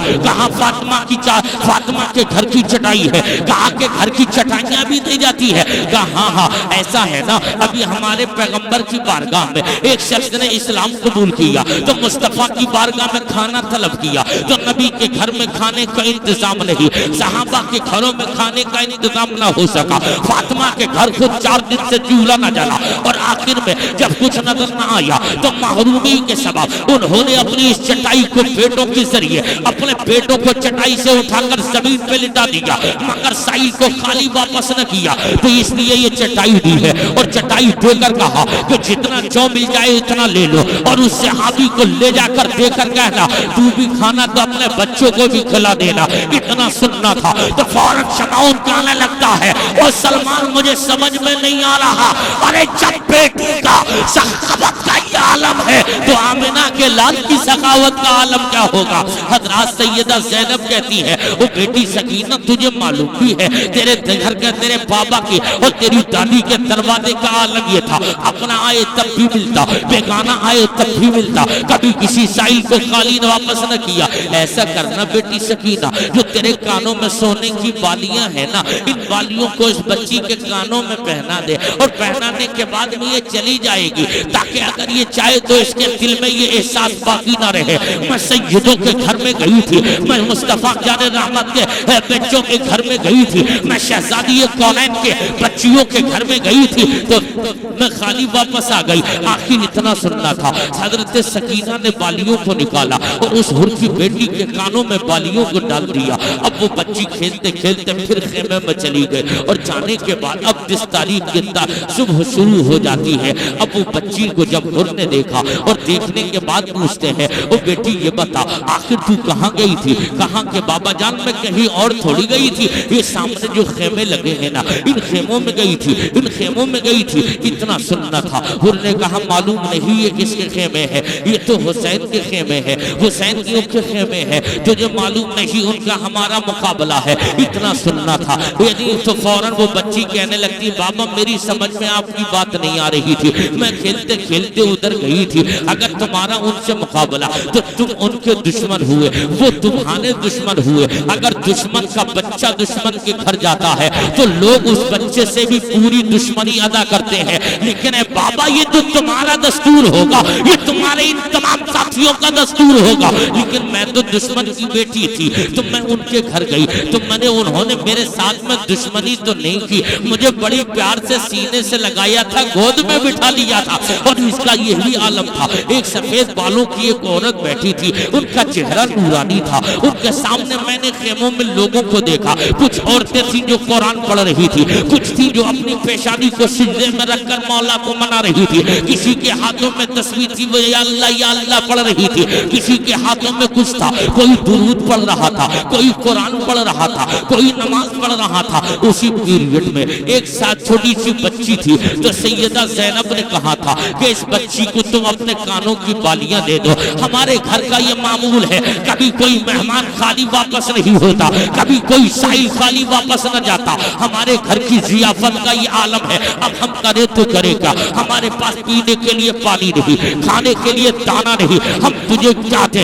इतना जनाबे हुर सुनते जा रहे हैं। उसके बाद पूछते बेटी फिर क्या हुआ? कहा कि बाबा तुम्हें मालूम नहीं, उधर लोग बड़े अच्छे हैं जिनके चेहरों का कोई जवाब नहीं है, उनके किरदार का कोई जवाब नहीं है, उनके अखलाक का कोई जवाब नहीं है, उनका ना बैठने का कोई जवाब, उनका ना बोलने का कोई जवाब, उनकी ना कुरान की तिलावत का कोई जवाब। तुम्हारे तरफ कहे हैं मगर उधर इबादत हो रही है, तुम्हारे तरफ तमाशाई लोग तमाम लोग खुशियां मना रहे हैं, उधर लोग अपनी खुशियां नहीं, उधर के लोग तो अल्लाह को राजी करने में लगे हुए हैं। इतना सुनना था। फौरन बच्ची कहने लगती है बाबा मेरा दिल तो ये कहता है अगर तुम्हें पनाह लेनी है, अगर कामयाबी चाहते हो तो उसी शहजादे के कदमों में चले जाओ, उसी शहजादे की बारगाह में चले जाओ। अगर फलाह चाहते हो उधर ही चले जाओ, अगर बुलंदी चाहते हो तो उधर चले जाओ, अगर सरबुलंदी चाहते हो तो उधर चले जाओ। कहाँ इसलिए, कहाँ इसलिए बाबा जो अपने घर से मेहमान को अगर खिलाता पिलाता नहीं तो कानों में सोने की बालियां देकर भेजता है। तो मेरा यकीन कहता है अगर आप उधर चले गए ना, अगर उनकी जानिब से तुम शहीद भी हो गए तो मैं दावे से कहती हूँ वो उस वक्त में तुम्हारा साथ इस तौर पर देंगे। अगर उनके साथ में शहादत अगर तुम्हारा मुकद्दर बन गई तो तुम्हारा आलम ये होगा जब मैदान मशर सजेगा ना बाबा, उस वक्त में नाना चांद की बारगाह में हुसैन भी हाजिर होगा, हसन भी हाजिर होगा, तमाम लोग हाजिर होंगे। उस वक्त में हुसैन तुम्हारा हाथ पकड़कर नाना की बारगाह में पेश फरमा देंगे। इसलिए बाबा उधर चले जाओ। हजरात में अर्ज ये कर रहा हूँ, अब ये इधर से वो जंग का बिगुल बजा और जंग की तैयारियां हो गई। उधर से तीर चला, अमर इब्ने साद ने जब पहला तीर मारा तो फौरन क्या होता है, इधर से जवाबी कार्रवाई पहले से पहल उधर से होती है, इधर से जवाब दिया जा रहा है। अब जंग की तैयारियां हो गए। हजरत हबीब इब्ने मुजाहिर शहीद हो गए, जनाब हुर शहीद हो गए, तमाम लोग ये के बाद दीगरे जामे शहादत नोश करते रहे। आखिर होता ये था जब तमाम लोगों की शहादतें हो रही थी, उसके बाद आखिर में एक शहजादा बचा जो बीमार है। उस बीमारी का आलम ये है कि जब सारे लोग शहीद, खानदान, घर वाले, रिश्तेदार, आवानो अंसार शहीद हो गए, आखिर में बीमार आबिद बीमार ज़ैनुल आबिदीन बचे हैं। उठने की ताकत नहीं, बुखार की बुनियाद पे बदन जल रहा है, उठने की ताबो ताकत और हिम्मत नहीं। क्या देखते हैं सामने बाबा जान है, अपने सर पे मुस्तफ़ा जाने रहमत का इमामा हुसैन बांधते हैं, हाथ में जुल्फ़कार हैदरी को ले लिया, कमर में हजरत हमजा का पट्टा बांधा और पट्टा बांधने के बाद घोड़े पर सवार हो रहे हैं। इतने में ज़ैनुल आबिदीन अर्ज करते हैं बाबा आप न जाइएगा, आप जाएंगे ना तो आपके सामने तो आपका बेटा मौजूद है, बेटे की मौजूदगी में बाप कुर्बान होगा, ऐसा नहीं हो सकता, मुझे जाने दीजिए। इमाम फरमाते बेटे ज़ैनुल आबिदीन तुझे मालूम नहीं है कयामत तक सैयदों का सिलसिला तुझसे चलना है, कयामत तक सैयदों की नस्ल तुझसे चलनी है। बेटा तुम न जाओ, इन्हें मदीने तक वापस कौन लेके जाएगा, इन मदीने की इन औरतों को मदीने तक वापस कौन पहुंचाएगा, तुझे मालूम नहीं है बेटा, हम जा रहे हैं इस्लाम की बका के लिए। अब इस्लाम बचेगा तो उसे जिंदगी हम देने जा रहे हैं, अब कयामत तक सैयदों की नस्ल तुझसे चलनी है बेटे। हुसैन घोड़े पर सवार हो गए। सैयदा ज़ैनब अर्ज करती है भाई जान मैं आपसे पूछना चाहता हूँ मुसलमानों, अपने कलेजे पे हाथ रखकर बोलो, सोचो तो सही, है कोई ऐसी माँ जिसके सीने में इतना बड़ा जिगर हो, उसका 6 महीने का बेटा उस माँ की आंखों के सामने शहीद हो रहा हो और वो उसकी जबान से सिर्फ शुक्र खुदा के अल्फाज अल्फाज निकल रहे हो। है कोई दुनिया में दूसरी ऐसी माँ जिसकी आंखों के सामने 18 साल का बेटा कट रहा हो और माँ अपनी पेशानी को सजदे में रख रही हो? है कोई दुनिया में ऐसी माँ जिसके दो बच्चे अपनी आंखों के सामने कट रहे हो और वो अपने मौला को मनाने में लगी हो? है कोई ऐसी माँ जिसका इकलौता बेटा जा रहा हो, जिसकी बीवी का नया सुहाग गुजर रहा हो, वजूद वो दामन थाम के कहती हो ए सरताज जब जन्नत में जाओ तो मुझे भूल मत जाना, जब जन्नत में जाओ तो मेरा साथ न छोड़ना। हजरात दुनिया में माएँ तो तुम्हें बहुत मिलेंगी, दुनिया में बहनें तो तुम्हें बहुत मिल जाएंगी, दुनिया में तुम्हें बहनें तो बहुत मिल जाएंगी, लेकिन हजरात तारीख हमें मिलती है जैसी बहन सैयदा ज़ैनब हजरत इमाम हुसैन की है, ऐसी बहन तुम्हें कयामत तक नहीं मिल सकती है। ऐसी बहनें कहाँ मिलेंगी? वो बहन नजराना भाती जो अपने बच्चों का लिए हाजिर है। हुसैन घोड़े पर सवार हो गए और सवार हो जाने के बाद हजरात अब हुसैन ने एड़ लगाई और एड़ लगाने के बाद आखिरी सलाम जब खेमों की सैयदानियों को किया है, मैं आपसे पूछना चाहता हूँ जिसके बुढ़ापे का सहारा, जिसके सुहाग उसकी आंखों के सामने जा रहा हो, एक कोहराम अहले बैत मुस्तफा की उन तमाम मस्तूरात के यहाँ उन खेमों में कोहराम मच गया। अब जन्नती जवानों का सरदार चला है, मुस्तफा के कांधे का सवार चला है, मुस्तफा जाने रहमत की जुल्फे पकड़ने वाला हुसैन चला और जब तलवार एक खुतबा दिया और खुतबे देने के बाद इरशाद फरमाते हैं हो सकता है अब समझ में आ जाए, हो सकता है अब समझ में आ जाए, मगर उन नाबकारों की समझ में ना आया। उधर से तीर चला, अब इमाम ने काम अपना शुरू किया, हुसैन की तलवार कभी दाएं तरफ से चली तो यजीदियों भेड़ियों की तरह भागते रहे, कटते रहे। अगर तलवार बाईं जानिब चली यजीदियों के सर कट कट कर जमीन पर गिरे। अब केड़ों को एड़ लगाकर नहरे फुरात के किनारे चले गए और जब नहरे फुरात के किनारे हुसैन गए और हुसैन ने नहरे फुरात के किनारे जाकर आप घोड़े से नीचे उतरे, अपने दोनों हाथों में फुरात का पानी लिया और पानी लेकर इरशाद फरमाते हैं अपने घोड़े से कहा ओ गाजी पानी पी ले, ओ गाजी पानी पी ले, ओ गाजी पानी पी ले। तो घोड़ा सवाने हाले कान से सर हिला के अर्ज करता है हुसैन जिस पानी को अली अकबर ने न पिया तो मैं कैसे पी लूंगा, जिस पानी को अब्बास ने न पिया तो मैं कैसे पीऊंगा, जिस पानी को अली असगर ने न पिया उसको मैं कैसे पी सकता हूँ, जिस पानी को हजरत औनो मोहम्मद ने न पिया उसको मैं कहाँ पी सकता हूँ। इतना सुनना था, आपने पानी को नीचे फेंका और नीचे फेंकने के बाद आज लोग कहते हैं हुसैन मैदान करबला में 3 दिन के भूखे प्यासे थे और पानी के लिए एक एक कतरे के लिए तरस गए थे, उनको पानी की एक बूंद न मिली थी। मैं कहना चाहता हूँ क्या बकवास कर रहे हो, तुझे मालूम नहीं? अगर तुझे हुसैन समझ में नहीं आए तो मैं समझा देता हूँ, अदमत हुसैन नहीं समझता तो सुन ले। तुझे मालूम नहीं इस हुसैन की रगों में उसी नबी का खून है जिस नबी की रगों की शान ये है, उस नबी की बार उस नबी की रगों में भी उस नबी का खून है जो मक्के की सरजमीन पर जब उसकी माल गिर गई थी साथ में तो हजरत इब्राहिम ने अपने बेटे इस्माइल और हाजरा को मक्के की रेतीली जमीन पथरीली जमीन पे छोड़ दिया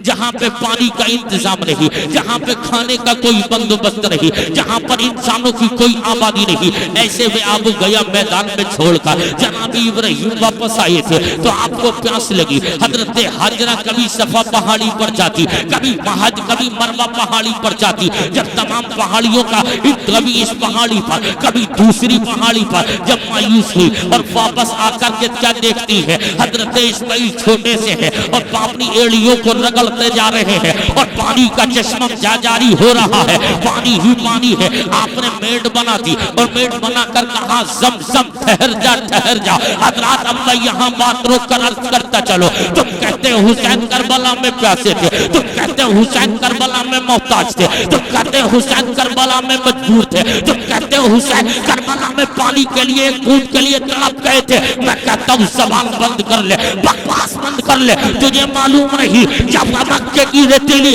और पथरीली जमीन पर अली हजरत इस्माइल अपनी एड़ियों को रगड़े तो अल्लाह आबे सब जारी कर दे तो मैदान करबला में अगर हुसैन का बेटा अली असगर अपनी एड़ी रगड़ दिया होता तो मैं कहता हूँ एक सब नहीं पूरे समंदर का मुंह वही खुल गया होता। नारे रिसालत फैजान शहीदान करबला मसलके आला हजरत हजरत अल्लामा मौलाना मुफ्ती हसनैन रजा साहब क़िबला। नारे तकबीर, नारे रिसालत। सुभान अल्लाह, सुभान अल्लाह। ये हुसैन है।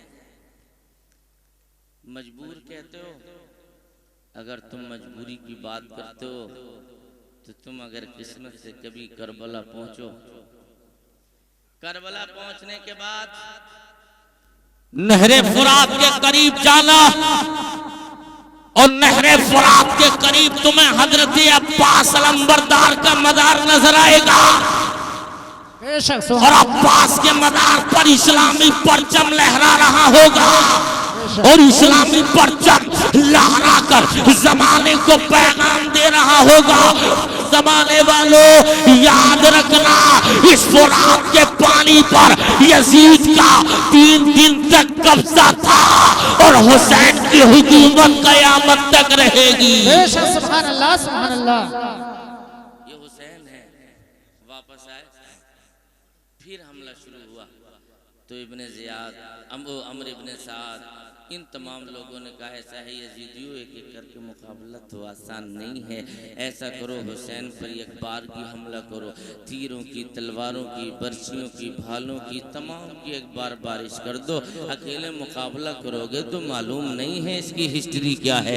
ये तो फातिह खैबर का शेर है, इसकी रगों में हजरत अली का खून, हजरत सैयदा फातिमा का दूध खून बनकर गर्दिश कर रहा है। ऐसा है, इसका मुकाबला आसान नहीं है। अब ऐसा करो, एक बार भी हमला कर दो। अब फातिमा के शहजादे पर हमला हो रहा है, मुस्तफ़ा के शहजादे पर हमला हो रहा है। हमला करने वाला कौन है? ये वही लोग हमला कर रहे हैं जो नमाजें भी पढ़ते हैं, शहजादे को कत्ल भी कर रहे हैं। ये वही लोग हैं जिनके चेहरों पे दाढ़ियां भी हैं, हाथ में शराब के जाम भी है।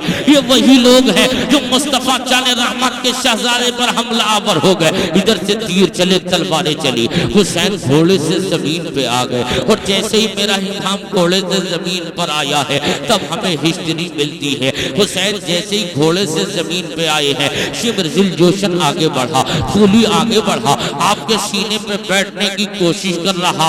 इमाम फरमाते नाबकार, तुझे मालूम नहीं मैं कौन हूँ? हट कुत्ते नालायक जहन्नमी कुत्ते, हट जा।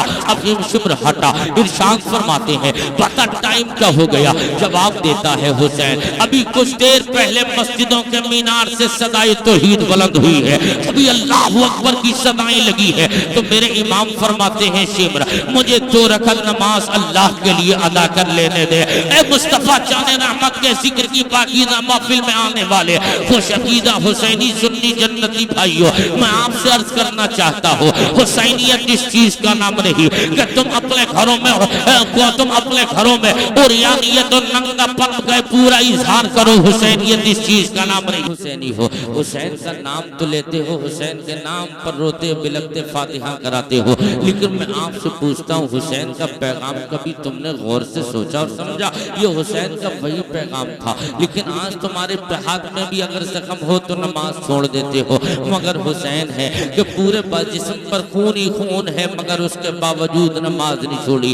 अगर तुम्हारे घरों में एक जनाजा हो जाए तो तुम हफ्तों हफ्तों मस्जिदों का रुख नहीं करते हो, मगर ये हुसैन है, एक जनाजा नहीं, आंखों के सामने पूरा कुर्बा लुट गया है, उसके बावजूद याद आई है तो नमाज की याद आई है। हुसैन अब नमाज के लिए बोलते हैं। तो मैंने तसव्वुर में अर्ज किया था, वो मेरे इमाम ये तो बताइएगा, आप नमाज की बात कर रहे हैं, जिन यजीदियों ने पीने के लिए पानी नहीं दिया, वो यजीदी आपको वजू के लिए पानी कहाँ देंगे? जिन यजीदियों ने पीने के लिए पानी न दिया और नमाज के लिए वजू, और वजू के लिए पानी की जरूरत होती है, हुसैन जब पानी नहीं तो वजू कैसे करेंगे? तो इमाम की रूहानियत जवाब देगी। और मौलाना हसनैन रजा मंजरी, तुझे मालूम नहीं, मेरे नाना की शरीयत का दूसरा कानून ये है, अगर पानी न मिले तो पानी का खलीफा तयम्मुम है, तुम तयम्मुम कर लेना, तयम्मुम के बाद नमाज पढ़ लेना। तो मैंने कहा मेरे इमाम, आखिर तयम्मुम की बात आप फरमा रहे हैं,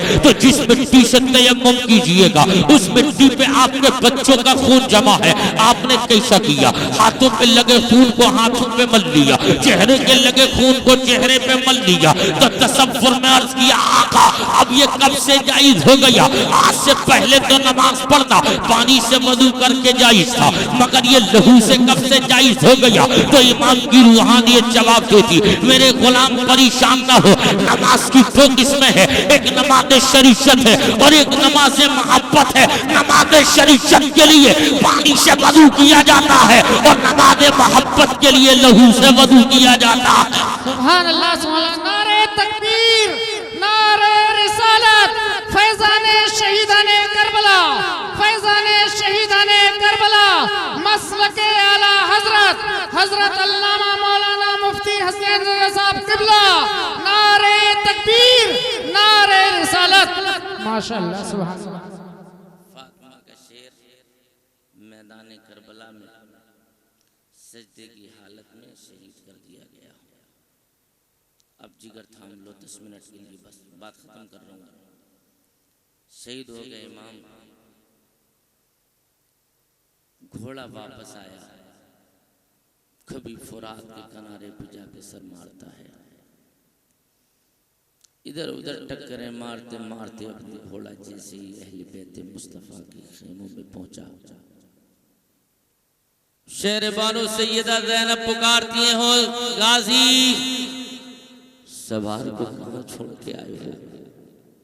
सवार कहाँ है? गए थे तो सवार था, अब तुमने घोड़े के सवार, तुमने सवार को कहाँ छोड़ दिया? घोड़ा ज़बाने हाले खान से इधर देखा उधर देखा, आंखों में आंसू लाया। मौर्रिख लिखता है फिर एक चीख मारी घोड़े ने, दौड़ लगाकर नहर फुरात में अपनी जान को दे दिया, फिर वापस नहीं पलटा, उसी नहर फुरात में बैठ कर मर गया।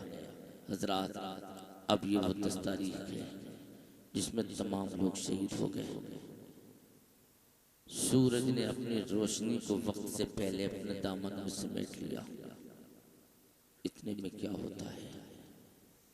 अब देखो, तुमने ज़ैनब का नाम सुना है, आबिदे बीमा ज़ैनुल आबिदीन का नाम सुना है, लेकिन कभी इनकी हिस्ट्री पे आपने गौर नहीं किया। सब शहीद हो गए। है कोई ऐसी बहन जिसका पूरा कबीला उसकी आंखों के सामने परदेश में लुटता हो, उसके बावजूद असर का वक्त हो गया, खेमों में आवाज लगाती हूँ मुस्तफा की शहजादियों बाहर आ जाओ, असर की अजान हो गई है, नमाज पढ़ लो नमाज। शहजादियों तुम्हारा तो पूरा खानदान तुम्हारी आंखों के सामने लुट गया, लाशों को घोड़ों की टापों से रौंद दिया गया। उस पीरियड में भी तुम्हें ख्याल नमाज का आया है। सैयदा ज़ैनब की रूहानी जवाब देगी, अगर नमाज हम न पढ़ेंगे तो जमाना कहेगा हुसैन की बहन ज़ैनब और घर वालियों ने शहादत के बाद में असर की नमाज को छोड़ दिया था। और आका ने फरमाया था, जो असर की नमाज को छोड़ता है अल्लाह उसके तमाम आमाल को बर्बाद कर देता है। इसलिए हम अपने नबी की बातों पे अमल कर रहे हैं। आ जाओ ना, तुमने अब तक जो किया है, अगर नमाज छूट गई तो हम बर्बाद हो जाएंगे। उस वक्त में अगर किसी ने नमाजें, आज तुम खुशहाली में नमाज नहीं पढ़ती इस्लाम की बेटी हो, तुम अच्छे दिनों में तुम्हें नमाज का शौक नहीं होता, टीवी पर सीरियल देखकर अपने और अपने बच्चों का मुस्तकबिल बर्बाद करने वाली हो, टीवी पे नंगे नाच और ये तमाम फैश कलाम सुन सुनकर अपनी आखिरत बर्बाद करने वाली हो, कभी फातिमा और हजरत ज़ैनब का किरदार अपने आप में अपनी बच्चियों को सुनाया होता, करबल का वो तारीख साज माहौल अपनी बच्चियों को सुनाया होता या दिखाया होता, पढ़ाया होता, तो तुझे मालूम हो जाता वो 7 साल की सकीना है, कोई ज़ैनब है, नमाज पढ़ रही हैं। उसके बाद में क्या होता है, एक जालिम आता है, उस जालिम ने अहले बैत नबुव्वत के तमाम तमाम खेमों को आग के हवाले कर दिया। और जब आग के हवाले कर दिया, खेमों में आग लगा दी। मुस्तफ़ा के घराने की बहू बेटियों पर जुल्म की अब इंतहा हो रही है। आपके तमाम सैयदानियों के सरों से चादरों को, दुपट्टों को छीना जा रहा है। आपके कानों से सोने की बालियां और जेवरों को खींचा जा रहा है।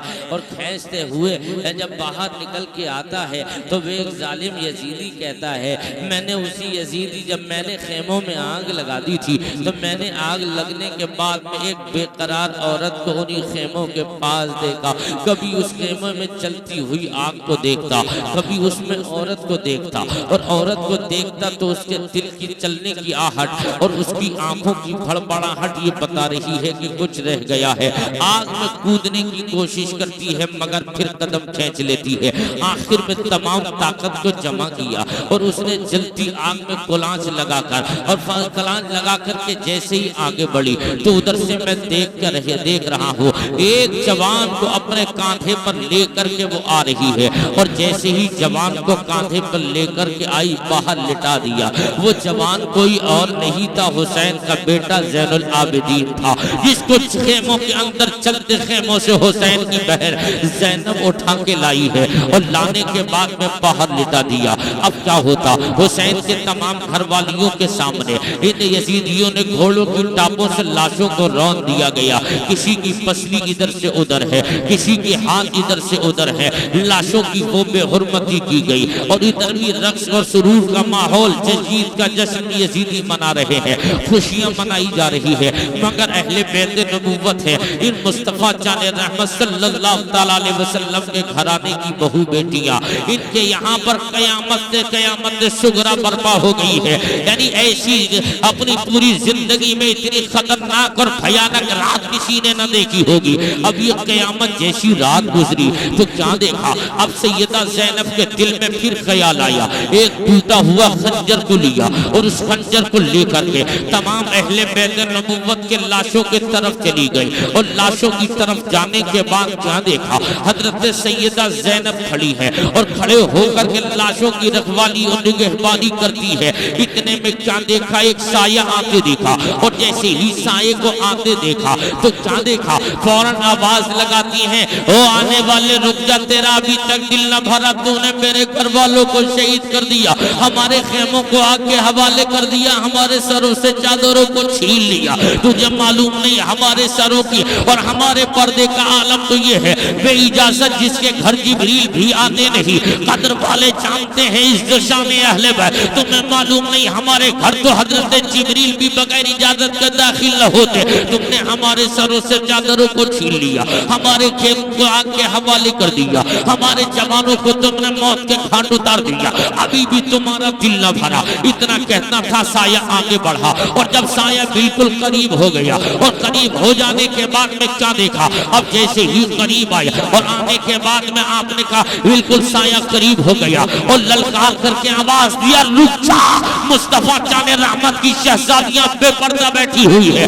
आगे आने की हिम्मत न करना। अब तुमने जितना जुल्म करना था कर लिया है, अब आगे बढ़ने की कोशिश न करना, इतना सुनना था। फौरन नकाब रुख से हटा और इरशाद फरमाया, बेटी ज़ैनब पहचानती नहीं मैं कोई और नहीं, तेरा बाप अली हूँ, अली हो। कहा बाबा किस लिए आए हो? जब तुम्हारा 18 साल का अली अकबर कट रहा था, जब तुम्हारा 23 साल का कासिम शहीद हो रहा था, जब तुम्हारा 6 महीने का अली असगर शहीद हो रहा था, जब तुम्हारा 36 साल का अब्बास के बादू कलम हो रहे थे, तब कहाँ थे? तुम्हारा बेटा कुर्बान हुआ था, तब कहाँ थे? तो इमाम फौरन मौला अली फरमाते हैं, ओ बेटी ज़ैनब परेशान न हो, हम इसी मैदान करबा कारज़ार में निगरानी कर रहे थे और हम ये देख रहे थे आखिर हमारे बेटों ने इम्तिहान की तैयारियां कैसी की है और इम्तिहान किस तौर पे दिया जा रहा है। कहाँ रात बाबा कैसा इम्तिहान, कहाँ के हमने और हमारे ससुर और तुम्हारे नाना मुस्तफा जाने रहमत ने जो इम्तिहान की तैयारियां हुसैन को कराई थी,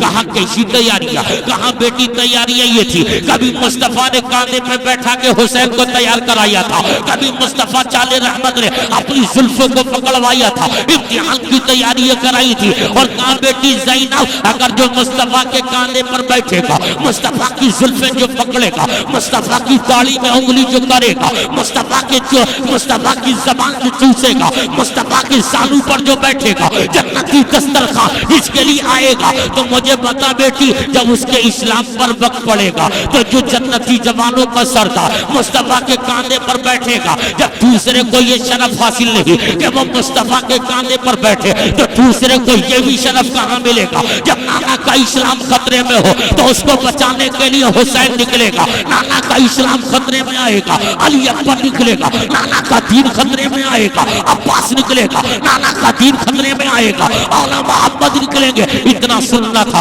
इरशाद फरमाते बेटी ज़ैनब नजर उठा के थे, पीछे देखा तो सैयदा फातिमा भी है, तो फौरन रोकर अर्ज किया था, अम्मा जा ये तो बता दीजिएगा, तेरा बेटा शहीद हो गया, आखिर तुमने बचाया क्यों नहीं? तुम्हारे लाडलों को बेदर्दी के साथ शहीद किया गया, मगर तुमने कुछ न किया। इतना कहना था तो फौरन फातिमा फरमाती, बेटी ज़ैनब मैं ही नहीं, पीछे देख तेरे नाना मुस्तफा भी आ रहे हैं, मुस्तफा जाने रहमत भी यही है। कहा किस लिए? अब नाना जान आए हैं। आने के बाद में मुस्तफा जाने रहमत की बेटी ने देखा और रोकर अर्ज किया, नाना जान तुम्हारा पूरा घर लुट गया, तुम्हारे शहजादों को भूखा प्यासा रखकर शहीद किया, नाना 3 दिन तक भूखा प्यासा रखा गया, बेदर्दी के साथ मारा गया, घोड़ों की टापों को लाशों को रौंद दिया गया, नाना अब क्या होगा? नाना आपका दीन कैसे चलेगा? तो मेरे आका ने फरमाया होगा। इरशाद फरमाते हैं उसी वक्त में हजरत सैयदा ज़ैनब को बयान, आप फरमाते हैं बेटी परेशान ना हो, हमारी नस्ल के लिए आबिद बचा है,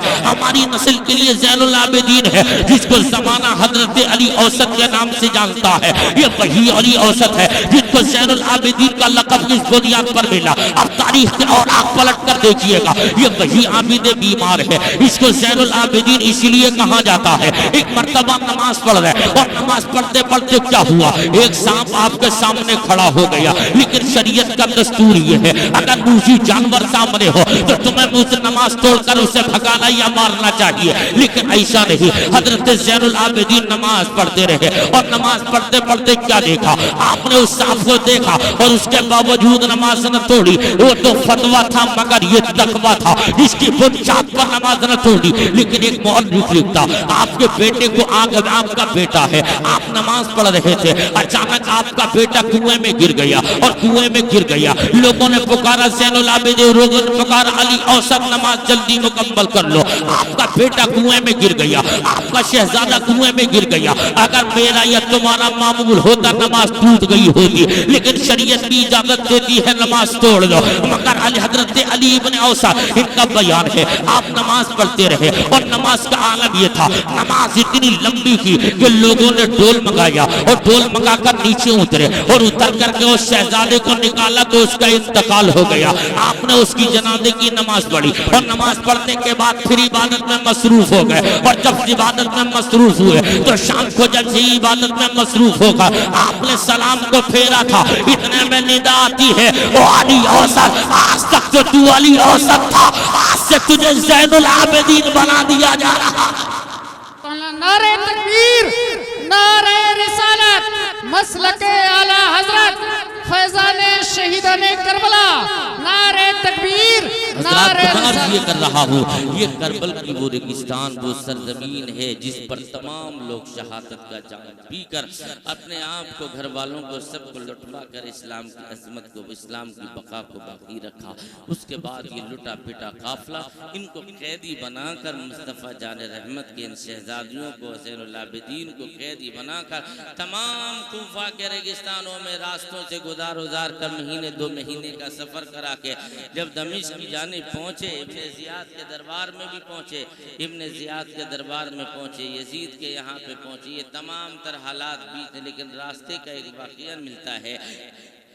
एक यहूदी हिरान का यहूदी अपने मकान की छत पे अपने मजहब की तिलावत और अपने मजहब की किताब पढ़ रहा था और जैसे ही वो देखता है एक काफिला लुटा हुआ आ रहा है। उस काफिले के साथ में कुछ पीछे औरतें कैदी बनी हुई हैं और सामने लोग खुशियों का इजहार ढोल ताशे तमाशे मामले के साथ आगे बढ़ रहे हैं। नक्कारे बजाए जा रहे हैं, शराबें पी जा रही हैं और लोग तमाशाइयों की तरह उन्हें देख रहे हैं। आखिर में ये कैदी आगे बढ़े। वो उसका बयान था, जैसे ही मेरे छत के करीब से गुजरने वाले थे तो मैंने देखा एक बच्चा जो अपने कैदी बना है, उसी कैदी के हाथ में जो घोड़ी पर या खच्चर पर जिसे बांध दिया गया, उसके हाथों की नसें काली पड़ी और उन काली नसों के साथ में उसने नेज़े को थाम लिया है और उसी नेज़े को थाम कर जैसे मेरे छत के लेवल से गुजरा था तो मैंने देखा कि यार ये अजीब सर है। जैसे मैं करीब गया कि आखिर ये सर किसका है, आखिर मैं देखूं ये सर किसका है, इसके सर का मालिक ये सर है किसका, तो वो यहूदी का बयान है। मैं करीब गया और जब करीब जाकर के देखा तो मैंने देखा न जाने इसका धड़ कहाँ पे रहा होगा, इसका धड़ कहाँ है, कहाँ पे गर्दन है, कहाँ पे धड़ है। उसके बावजूद इसका आलम ये था। नजरान का वो हैरान का यहूदी का बयान है। जैसे मैंने करीब किया और करीब जाकर मैंने मजहब की किताब को बुलंद किया और जाकर देखा तो मैंने देखा उसी सर को देखा, नेज़े की नोक पर वो सर रखा और उसी सर के साथ मैंने देखा उसी सर से उस सर के जैसे मैंने नेज़े की नोक पर सर देखा तो मैंने उसी सर के देखा कि उसके दोनों लब आपस में हिल रहे हैं और कुरान की तिलावत की आवाज आ रही है, कुरान पढ़ रहा है। तो मैंने दिल में सोच लिया यार इसका धड़ न जाने कहाँ होगा, मगर उसके बावजूद इसका ताल्लुक उसके बदन से है, यानी धड़ तन से जुदा हो तो लोगों की आवाजें बंद हो जाती है, तन सर से जुदा हो तो आवाजें बंद हो जाती है, शहर कट जाए तो आवाज बंद हो जाती है, लोग मौत के घाट उतर जाते हैं। मगर यार ये समझ में नहीं आता इसका धड़ न जाने कहाँ होगा, मगर कुरान पढ़ रहा है। तो फौरन वो नीचे उतरा और नीचे उतरने के बाद में तमाम लोगों से कहा ये बताओ ये किसका सर लेकर जा रहे हो, तो कहा ये किसी और का सर नहीं, ये हुसैन का सर है। तो उस यहूदी ने कहा क्या वही हुसैन तो नहीं जो तुम्हारे नबी का नवासा था, वही हुसैन तो नहीं जिसका तुमने कल इसके नाना का कलमा पढ़ा। तो कहा कि बड़े नाबकार हो, जिसका कलमा पढ़ते हो उसी के शहजादे को कत्ल करते हो। आखिर ये किस शहजादे के हाथ में नेज़ा है जिसके नोके नेज़ा पर ये सर कुरान की तिलावत कर रहा।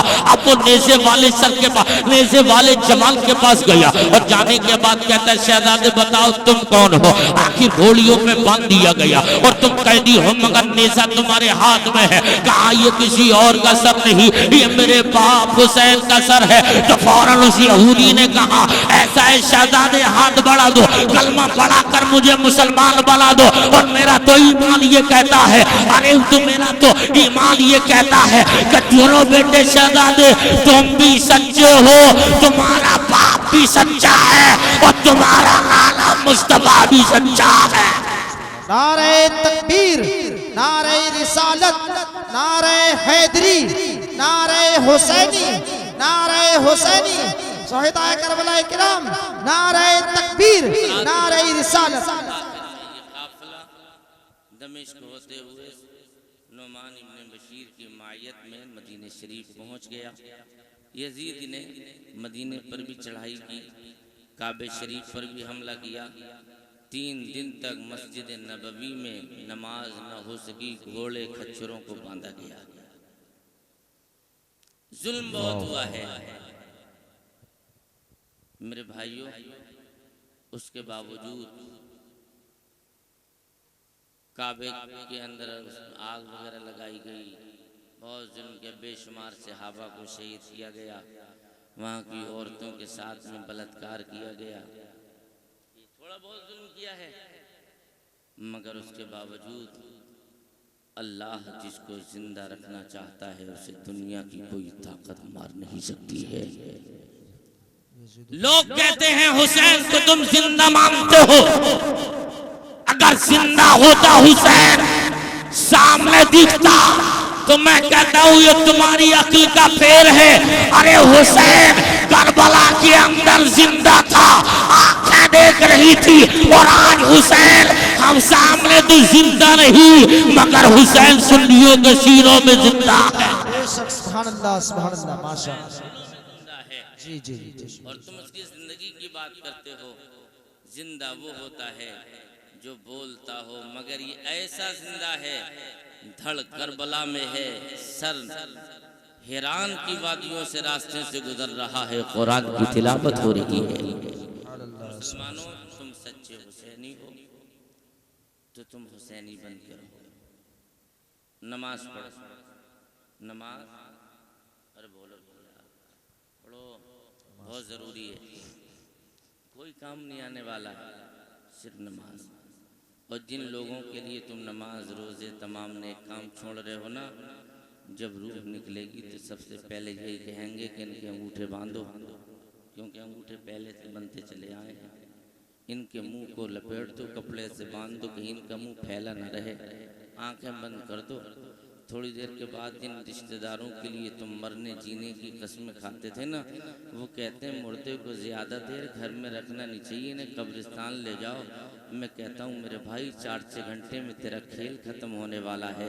तो अगर तू चाहता है कामयाबी, तो तू अगर हमेशा बाकी रहना चाहता है, ज़िंदगी तू लोगों के सीनों में, दिलों में ज़िंदगी रखना चाहता है, ज़िंदा रहना चाहता है, तो तू अपनी ज़िंदगी को अल्लाह के नाम पे सर्फ करना शुरू कर दे।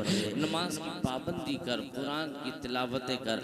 जब तेरा दिल न लगे तो कुरान पढ़ लिया कर। जब तुझे दुनिया के रंज व अलम सताएं, तमाम तरीके से तू परेशान हो, तो अपने नबी के तसव्वुर को रख कर के नबी पे दुरूद पढ़ लिया कर। यकीन के साथ मैं कहता हूँ, मुस्तफ़ा पे दुरूद भेजेगा, आमिना के मदद लाल की मदद तेरे पास आ जाएगी। इसलिए मुसलमानों, आज के जलसे का यही पैगाम है, अल्लाह पाक हम सबों को सच्चा हुसैनी बनाए, हुसैन आज़म की मोहब्बत में जिंदा रखे और उन्हीं हुसैन की मोहब्बत में हमें मौत अता फरमाए। हमारे भाई अल्लामा रिजवान साहिब के वालिदैन को जन्नतुल फिरदौस अता फरमाए। उनके तमाम सय्यात को मौला हसनात में तब्दील फरमाए।